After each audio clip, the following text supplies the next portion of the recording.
టమాటా day అండి. టమాటా day అంటే ఏం లేదు, మా వారు నేను కలిసి మా వారికి 100 రూపాయలకి 6 కిలోలు, నేను ఒక 100 రూపాయలకి 6 కిలోలు 12 కిలోలు కొనేసామండి. ఏం చేయాలో తెలియట్లేదు. సరే ఒక టమాటా పచ్చడి రోటి పచ్చడిగా చేసాం అనుకోండి, అన్నంలోకి దోశ ఇడ్లీకి సరిపోద్ది అనేసి అందులో ఏది పండిపోయిందో అది తీసి వండటం మొదలుపెట్టానండి. ఇదో పచ్చిమిరపకాయలు టమాటాలు వేసాను. దీంట్లో కొంచెం చింతపండు కూడా వేసి మగ్గబెట్టంటే ఎల్లిపాయ జీలకర్ర కరివేపాకు ఉప్పు వేసి మిక్సీ పట్టి తాలింపు వేస్తానండి. అది అన్నం ఇడ్లీ దోశకి అన్నిటికీ సరిపోద్ది, 2-3 రోజులు ఉంటుంది. ఇదండి ఈ టమాటాలు వచ్చి వేడి నీళ్ళు వేసాను చారుకి. పులుసుల కూరలు ఉన్నప్పుడు పిండుతాం కదండి, దాంట్లో 2 ఉప్పు గల్లు వేసి ఫ్రిడ్జ్లో పెట్టాను.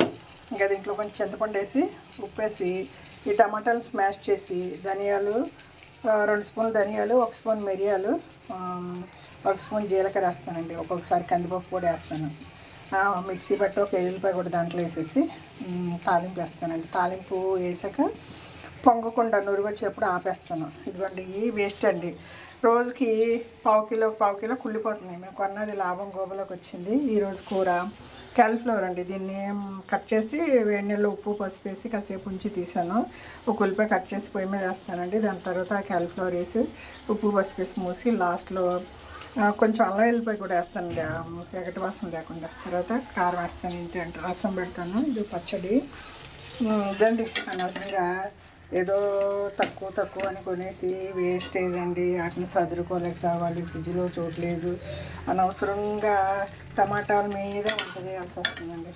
ఏం చేస్తానండి, ఇదో చింతపండు రసం పెట్టేసి ఇదో టమాటాలు కూడా వేస్తాను కదా, టమాటా రసం టమాటా పచ్చడి కలుపులో దిగిరండి. మా బుడ్డోడు వస్తాడు హడావిడిగా పనులు, లేదంటే ఈ పచ్చిమిరకాయలు సపరేట్గా వేయించేదానండి. నాకు టైం అయిపోయింది. కుప్ప అబ్బాయి వచ్చాడు, 3 రోజులుగా కుప్ప రాలేదు. కుప్ప అబ్బాయి వచ్చేసరికి ఆ అబ్బాయికి అన్నీ డిస్పోజ్ చేసి అన్నీ బయటికి తీసుకెళ్ళి వేసేసి కుప్ప బకెట్లన్నీ కడిగి బార్లు ఇచ్చి వచ్చానండి. ఎక్కడండి పరుగులు పందు, మన టైంకే కరెక్ట్గా కుప్ప ఆయన వస్తాడు. కరెక్ట్గా అప్పుడే అండి ఈ పరుగుల పందులు.